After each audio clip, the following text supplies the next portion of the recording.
This is Bullets with AWR Hawkins, a Breitbart.com podcast. Here he is, the host of the podcast, AWR Hawkins.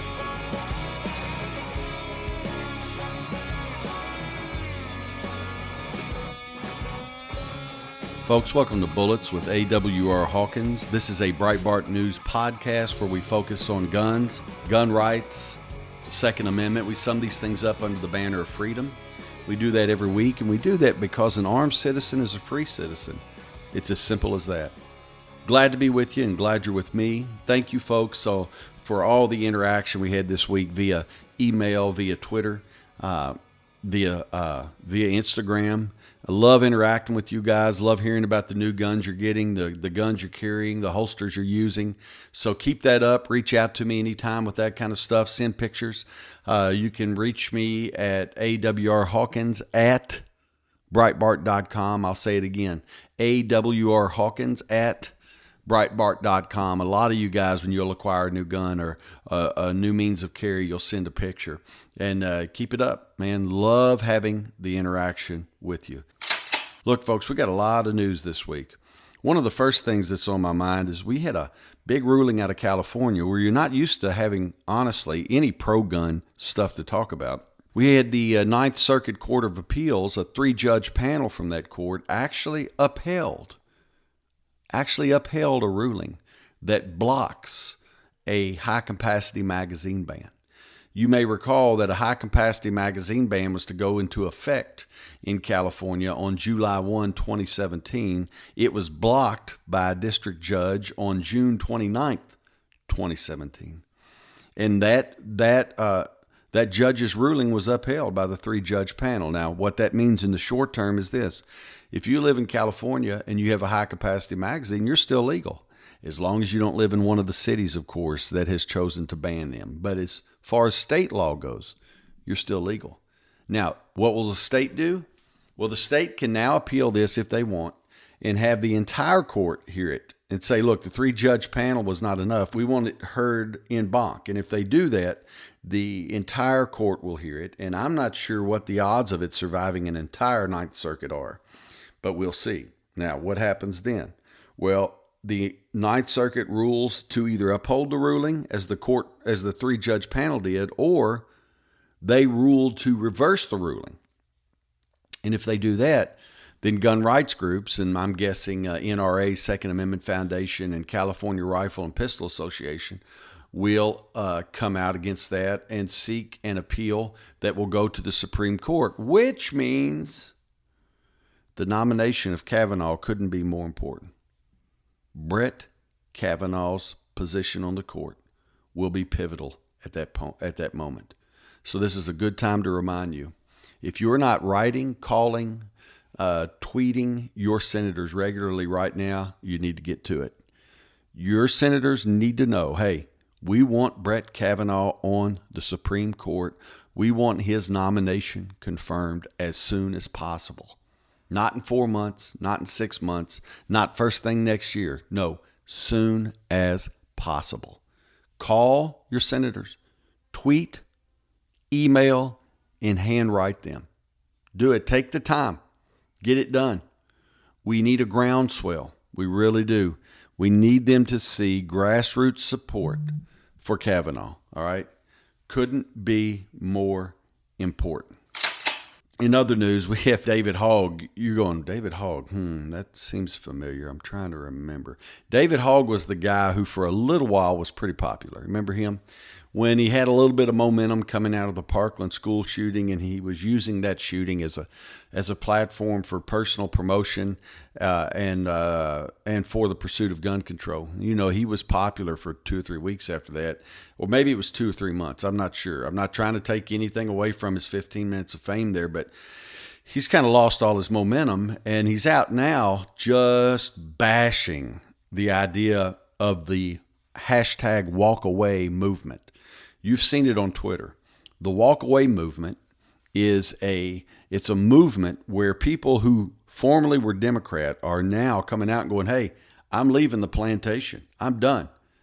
I'm done letting this party suck suck the spirit of independence out of me. I'm done letting this party tell me to look to government for all my solutions. I'm done letting this party promise me better days tomorrow, only for me to find out what they really wanted was just for me to vote for them to keep them in power. I'm done. And the walkaway movement has garnered a lot of support. So David Hogg pops up on Twitter and he's bashing it. He says the walkaway movement is Russia propaganda, it's NRA propaganda, it's all of this, it's all of that. And that you need to ignore it and you need to vote. And of course, what do you need to do? He doesn't say it. He actually says he's not arguing for one party. But if you're arguing against walkaway movement, then you are arguing for people not to shift away from the Democrat Party. You just are. And by bashing the NRA, you're certainly arguing for your gun control again.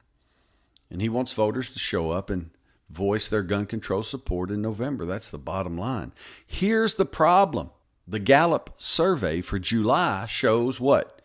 It shows that in March of this year, one of the most important topics or subjects on the minds of Americans was gun control. That was, for 13% of Americans, American adults, one of the most important subjects was gun control. Guess what? That was in March. In July, it is down to 2%. And in other words, it's quickly approaching negligible.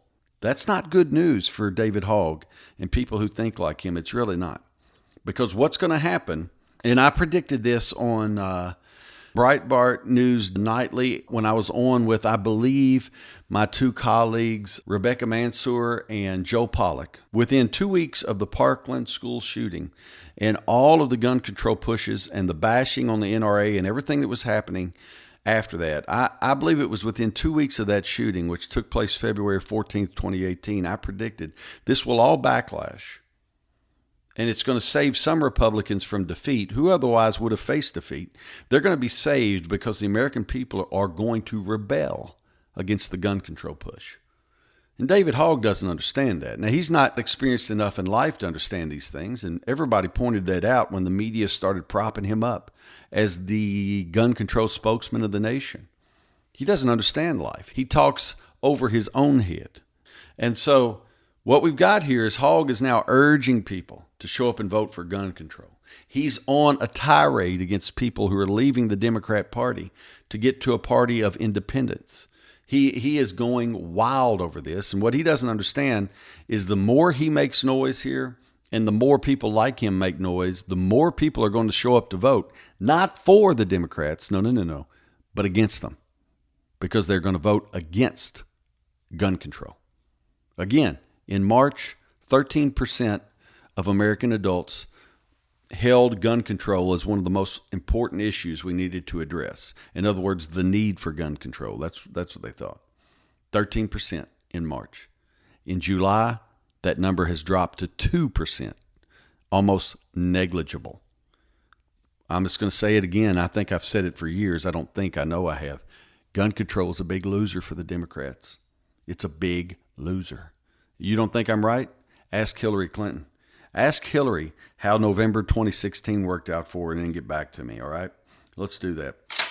Folks, I need to let you know we had two pieces of big news this week coming out of Seattle, putting into place this ordinance that you have to lock up your firearms in your own home. They have to be kept in a locked container. Now, folks, this is asinine. This is not only putting you in a position where you can't use a gun for self-defense in your own home, but this is also putting you in a position where your Fourth Amendment rights are being attacked or infringed. So your Second Amendment rights are certainly, infringed by a demand that you keep your guns locked up. Certainly infringed. But your Fourth Amendment rights are infringed too, because the Fourth Amendment guarantees you that you have the right to be secure in your person's, houses, papers, and effects. Now, some of you listening may go, well, I don't know, maybe there's room for this. Maybe it's a solution to this or that. No, there's not. And thank goodness we have the Second Amendment Foundation and the NRA, both of whom together have filed a suit against the city of Seattle to have this crazy ordinance thrown out. It's exactly what needs to happen. File a suit, take them to court. And I don't think this ordinance can last. It can't survive this suit, and here's why. There is a preemption law in the state of Washington. So many states have these laws. And what the preemption law does is that it guarantees that no city or municipality can pass a law that goes beyond the laws passed at the state level. In other words, if at the state level there is no assault weapons ban, quote unquote, well, a city or a municipality cannot enact one. If at the state level there is not a high capacity magazine ban, quote unquote, then a city or a municipality cannot enact one. In the same way, if at the state level there is no gun storage law, then a city or municipality cannot enact one. It's really that simple, folks. So we have the NRA and the Second Amendment Foundation bringing suit. Now, let me say something. The NRA is so prominent on the lips of so many people when they talk gun rights. And I certainly support the NRA, so I'm not taking away from them. But I want to say something about the work the Second Amendment Foundation does, because this is also part of the news this week. The Second Amendment Foundation brought suit on behalf of Defense Distributed in 2015. I believe it was May 2015. Defense Distributed is Cody Wilson's business.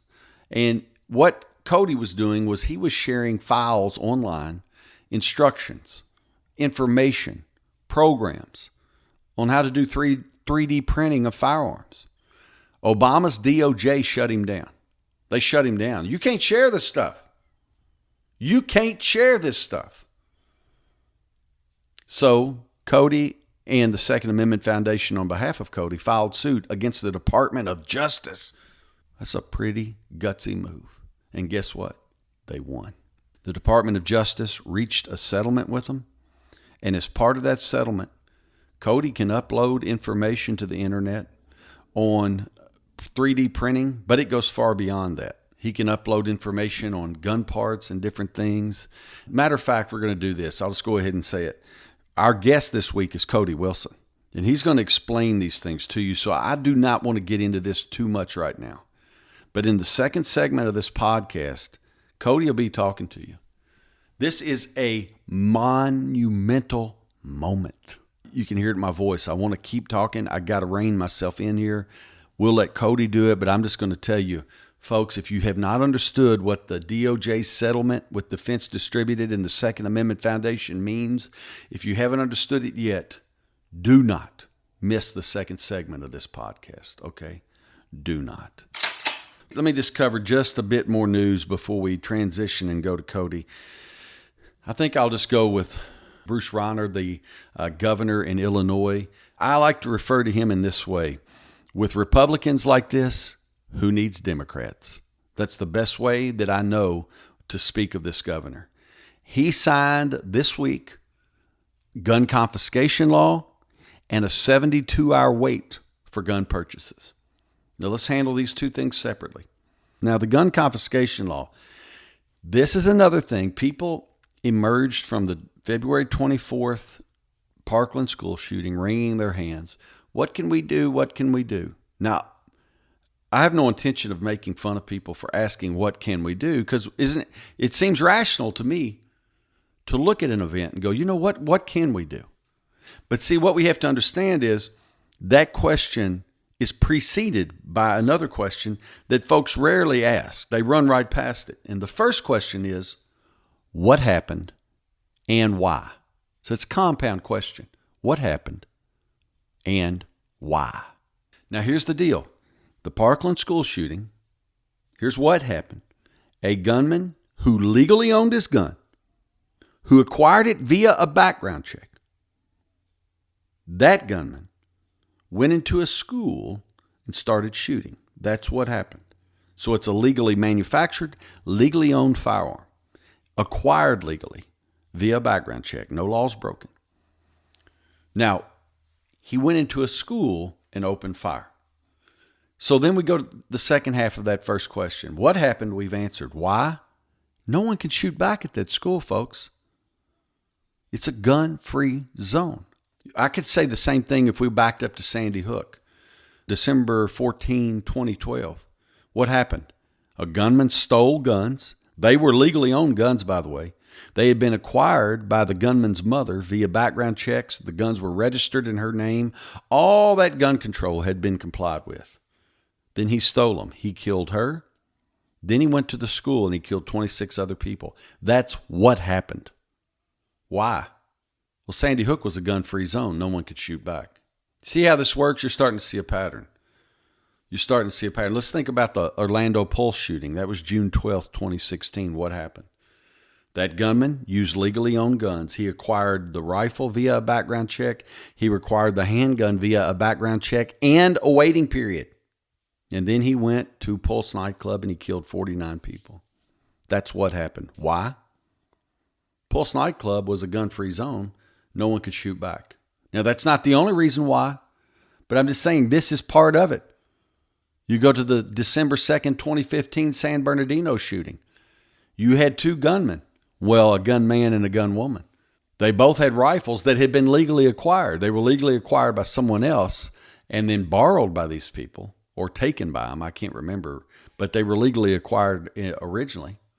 And you had two handguns for which the gunmen themselves, the gunman and the gunwoman, had passed background checks. So that's what happened. They went there and killed 14 people. Why? Again, it was a gun-free zone. No one could shoot back. Is that the only reason? No, but that's one of the reasons. See, you don't go to a place to ply your trade if your trade is killing people. You don't go to a place to ply your trade if the people you want to kill can shoot back. So see, if we would just examine these things, like the shooting October 1, 2015 at the community college in Oregon, it was a gun-free zone. If we would just examine these things, like the September 16th, 2013 D.C. Navy Yard shooting, it was a gun-free zone. If we would keep looking at these things, certain terms would come up again and again and again, like gun-free zone. And if we took the time to think about that, then our response to that, as we sought to do something to change this, instead of pushing for more gun control, we would push for what? That's right. We'd push to get rid of these gun-free zones. We'd make sensible rules like, are you a concealed carry permit holder? If you are, then you can carry here. We would do that. And that way we would have armed people instead of unarmed victims waiting when that criminal came in. So see, folks, I'm all for looking at things and asking, what can we do? What can we do? But wringing our hands and passing more gun control, including these red flag gun confiscation laws, are not going to cut it. And you know why? They have these red flag gun confiscation laws in Maryland. They were just signed this year. And guess what that law was followed by? That's right. The shooting in Annapolis where 5 people were killed by a man who had a legally owned gun. Red flag confiscation laws aren't going to fix anything. They're just not. Even gun control proponents admitted that in California when they were putting theirs in place. They're just not going to do it. It's just more gun control and a greater threat to the life of the Second Amendment. That's it. Now, the governor in Illinois also signed a 72-hour wait for gun purchases. You know what that means, bottom line? That means women who are being stalked now have to hide out for 3 days before they can get their gun for self-defense. It's ridiculous. The Democrats and apparently the governor of Illinois, they'll sell these things as a cooling off period. Well, this is a period where someone who's worked up might be able to cool off before they shoot people. That's how this is sold. In reality, what it means is someone who's under duress, a woman who's being stalked and maybe facing sexual assault from some individual, she now has to wait 3 days to get the gun she needs to protect her life. That's what it means. If you live in Illinois, that's what your governor's done for you. And that's why I say, with Republicans like Bruce Rauner, who needs Democrats? Okay? Who needs them? Because he's giving you the exact same laws they would be giving you. It's embarrassing. Folks, I'm going to take a break. And when I come back, I'm going to be with Cody Wilson of Defense Distributed. And he's going to talk to us about how big that settlement with the DOJ was. Breitbart News Daily with Alex Marlow. Jeannie in Pennsylvania. I think he's gotten away from what we really hired him to do, which is draining the swamp. If you look at the real picture of draining a swamp, you go in and you take all the water out of it. What does it leave? It leaves the gunk. He cannot get rid of the gunk. We have to get rid of the gunk. Everything he's doing, he's lowering the water so we can see who needs to go. The only way they can go is if we vote them out. Breitbart News Daily, weekdays at 6 a.m. Eastern on Sirius XM Patriot 125. This is Bullets with AWR Hawkins, a Breitbart.com podcast. Here once again is AWR Hawkins.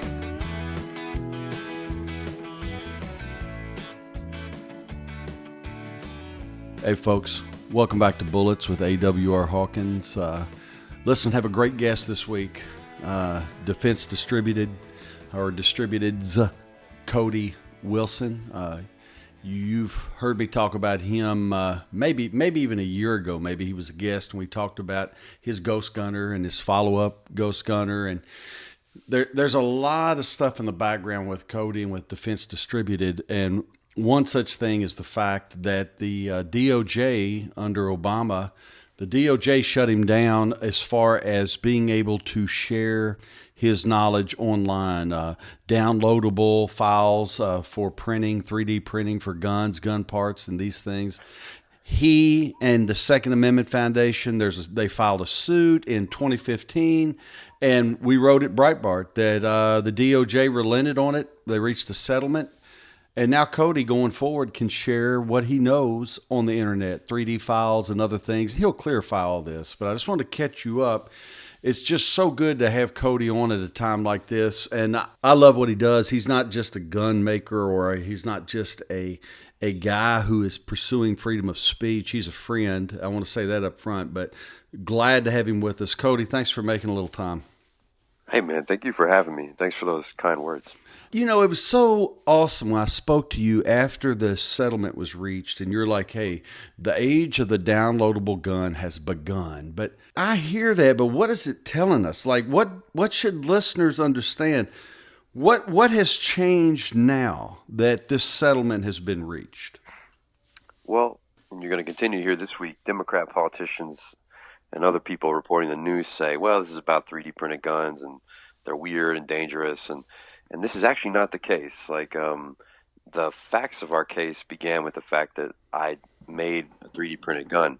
And I fully admit that that's a curiosity and a strange thing. And, you know, don't focus on that. The settlement that the Department of State and Department of Justice gave us was for all the technical data and all the intellectual property related to all guns in general, in total.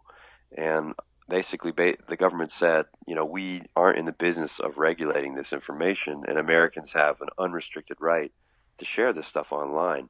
The government had never said that before in the history of the ITAR. So it's as good as gold that the government is now getting out of, you know, the way and ensuring that the Second Amendment will be able to flourish online.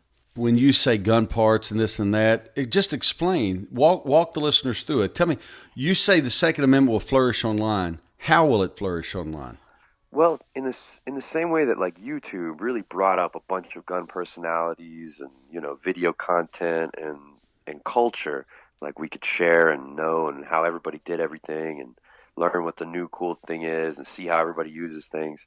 Well, that applies to computer-aided design files that beforehand, maybe only 10 or 15 years ago, only machine shops and businesses would share with each other just in the production process. But now, because of where technology is and where other where other equipment is more affordable, you know, it's every American's ability and right to be able to make these things as much as they want for themselves. Right. And of course, there's no problem with doing that. And now there's an open, unrestricted market of this information that can be more visible than it's ever been before. So it's only to the benefit and the credit of the American rifleman.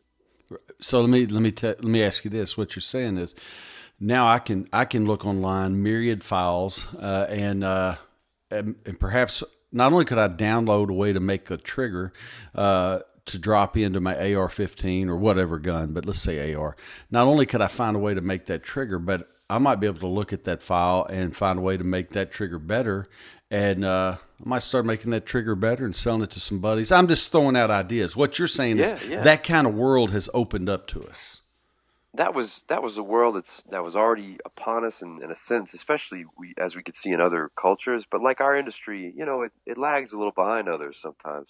And, it's always more controversial because of the political scene. But exactly, now it should be easier to start a business related to gun parts. It should be easier to get the information that you need, because people should, they'll share this information together. So it should be easier to collaborate. So both to understand what already exists in our culture and to create new things. All of this should be easier because we're now given the ability to make these resources without interference or any attempted interference on the part of the federal government. Right. Well, now I remember years ago when we did our first interview and we were talking, and you continually stressed, and you've already done it here, but you would stress freedom of speech, and it was more of a hunger for freedom than just a sharp gun argument. And you've already made clear that it's not just about printing guns and such, but sum up for people a little bit how you view things. Like, why is it important to you? Because it's not just for your company. I know that's not Cody. Why was it a passion for you that the ability to do these things was preserved, protected, that we had this liberty? Why is that important to you? Well, my instinct is like every other Americans who loves the Second Amendment. I want to protect that right. I think it's unique in history. But my approach, I think, has been borne out now, which was you've got to be reaching for as far and fantastic as you can. I was thinking with 3D printed guns, I was thinking, look, there's a radical future for the firearm. Let's dare to reach as far as we can with what we have, knowing that even if you couldn't get to this bizarre, fantastical place, there was the chance of preserving at least all these other things that already did exist. And so I guess my insight here is that if I was just fighting for the fate of the AR-15, I wouldn't have had the same facts and the ability to fight the government as since I was fighting with printed guns. Do you see what I'm saying? I see what you're saying. You had a bigger goal in mind than just one gun or one type of gun. It's exactly that, and I think it applies to type of activism as well. Now, I'm not chiding the NRA, but if your position is to always come in a compromise scenario in the first place, like, well, here's what we'll give you, and here's what we want to keep, I think there's less to gain than shooting for literally beyond what you could even hope for. Like, right. So I try to expand the Second Amendment, right? Knowing that even if I fail in a direct expansion, something else, some other new technology is developed, or we end up saving a whole bunch of other things that we didn't even intend to. Like, a lot more is included when you have the kinds of ambitions that we have. So I'll give you an example. A consequence of our settlement with the State Department was the State Department also said, hey, by the way, all semi-automatics up to 50 caliber, we no longer view as military weapons. That will be very useful in the future when Kavanaugh's on the court and we have to fight these assault weapons bans in blue states. Right. And all because what? Because we dared to make, a new type of firearm and secure that and that freedom for the American rifleman. Well, that news you just shared is not soaked. It is not soaked in as broadly as it should, and because that is tremendous news. I mean, it's tremendous. I'm going to have to press that a little bit at Breitbart, but of course it'll go out here. As you were talking, I believe it was Hegel's dialectic. Am I right? Do you remember that? You mean like last time we spoke? Or no. What? Do you remember Hegel's dialectic? The philosopher. He used to do. He reached. He taught reach further than what you want, because the enemy will seek a compromise, and the compromise will be either what you really wanted or maybe even a little better than what you wanted. So you overreach, you create this disturbance with the overreach, and the point of settlement is actually the point that you wanted to reach in the first place, but you threw your enemy off because your first reach was so big. And that's exactly what you've done here, and it's absolutely genius. Well, you've said it better than I. Thank you, by the way, but you've said it better than I could. We see this with the left, frankly, all the time, right? I mean, right. Their starting position is, I don't think you should even own this gun, so you should be happy that I'm going to let you. Yeah, right. and somehow we just accept that. So there's a general kind of conservative inertia to our movement in the past, but I think a lot of people now have this I don't know, taste for winning. Because even in the last couple of years under Trump, we haven't really gotten all the things we were sold, right? Like, where's my reciprocity? Where's my Hearing Protection Act, right? Well, I think it's telling that the only good piece of Second Amendment news we've had in a couple of years now comes from the guys who were shooting for the moon, not waiting on a bill to pass and for, Paul Ryan's good graces. Right. Awesome. Cody, listen, I know you're busy and I appreciate you making time. Tell the listeners, where can they go to learn more about Defense Distributed, to learn about your products or about what you're doing with your information online? Where can they go? You can go to Defense Distributed online, defdis.org. We sell memberships now. If you like what you've seen and what you're getting, you can join and get more of it. And then all of our files are going back up online at defcad.com. And if you're into the equipment to help you finish 80% receivers and make your own firearms, we sell that equipment at ghostgunner.net. That's awesome. Cody, thank you, buddy. Have a great night. Folks, you're listening to Bullets with AWR Hawkins. We'll be back right after this. Breitbart News Tonight with Joel Pollack and Rebecca Mansour. A lot of people not knowing what action they could or should take to make the difference. What I do is try to turn people on to sites like Breitbart, people who are writing and publishing the truth so that people will get educated. But, you kind of can't blame productive members of society who are kind of confused, perplexed as to what do we do to take this government back. Sirius XM Patriot, Channel 125. This is Bullets with AWR Hawkins, a Breitbart.com podcast. Here once again is AWR Hawkins.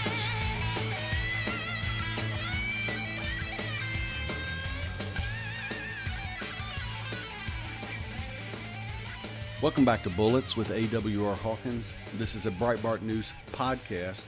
And in this third segment, folks, we like to focus on stories that show you the Second Amendment in action. One such story came out of Seattle this week where we had a man break into someone's home about 4 a.m. And when he broke into the home, or when he had allegedly broke in, the homeowner met him with a single shot. And the suspect took that shot in the stomach and he fled the home, but he was soon apprehended because he drove from the home to a hospital. And once he got to the hospital, of course, he wants treatment for being shot. They figure out why he's shot, and that's that. He's apprehended. So, again, if the homeowner hadn't had the gun, could have been a completely different story. But he did have it. He did have it because Americans have the right to keep and bear arms. So, folks, this story is brought to you by the Second Amendment. Folks, we had a home invasion suspect holding a woman at gunpoint in a home this week. He was holding a woman at gunpoint, and the woman's husband shot him in the head. All right? Let me say it again. Home invasion suspect holds woman at gunpoint. Husband shoots suspect in head. Folks, this is how it's supposed to work.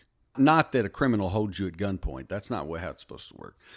But how it's supposed to work is that Americans are armed for their defense. See, that husband could have called 911, and perhaps he did call 911. But what do you do in the 3 to 4 minutes between the time that call is placed and the time the officers respond, or arrive, What do you do in those 3 to 4 minutes as that criminal holds a gun against your wife's head? What do you do? I'm being honest. Do you offer him a glass of milk or tell him you just made some tea? You got some cookies in the oven? What do you do? What do you do to keep him from shooting your wife? 3 to 4 minutes is an eternity if you're unarmed and he's armed. But see, in this situation, the husband was armed. He shot the criminal in the head. And this story is brought to you by the Second Amendment. Folks, we had a pawn shop owner this week who was jumped. Well, I don't know if you'd say jumped, but he was certainly confronted in a very speedy manner in Bountiful, Utah.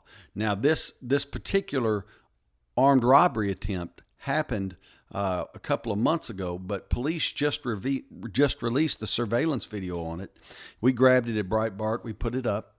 And what the video shows is this pawn shop owner comes from the rear of his store in the morning. He's opening the shop and he's rolling out certain pieces of merchandise that he may set on his sidewalk or other places to draw in passersby.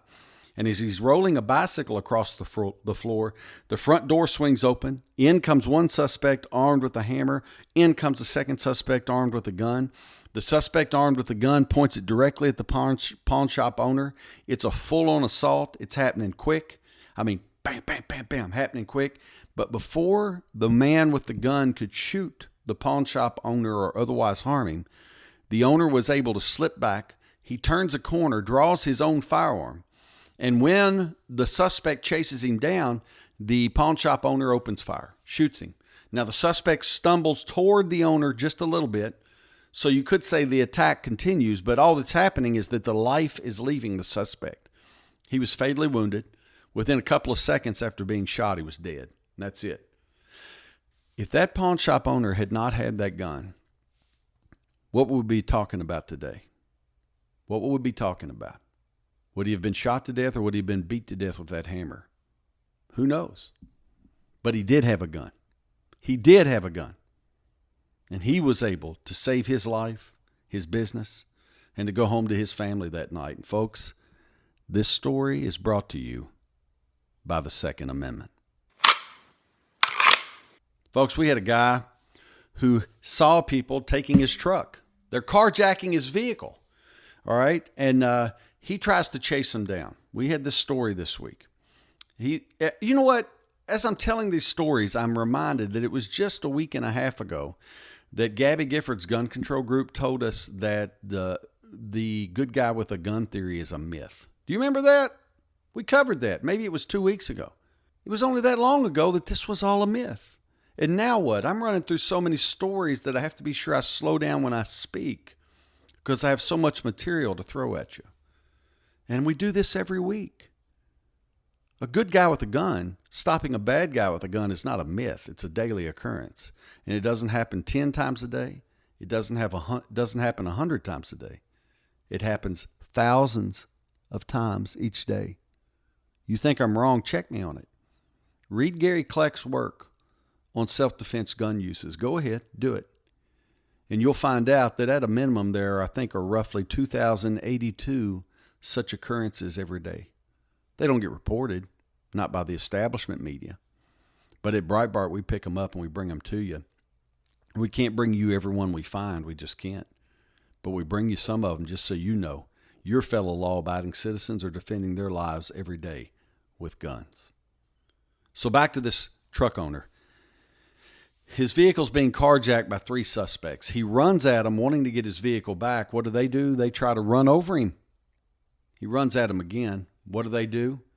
They get trapped. They get trapped because they're in an apartment parking lot and there's no exit. And they didn't know that, I suppose.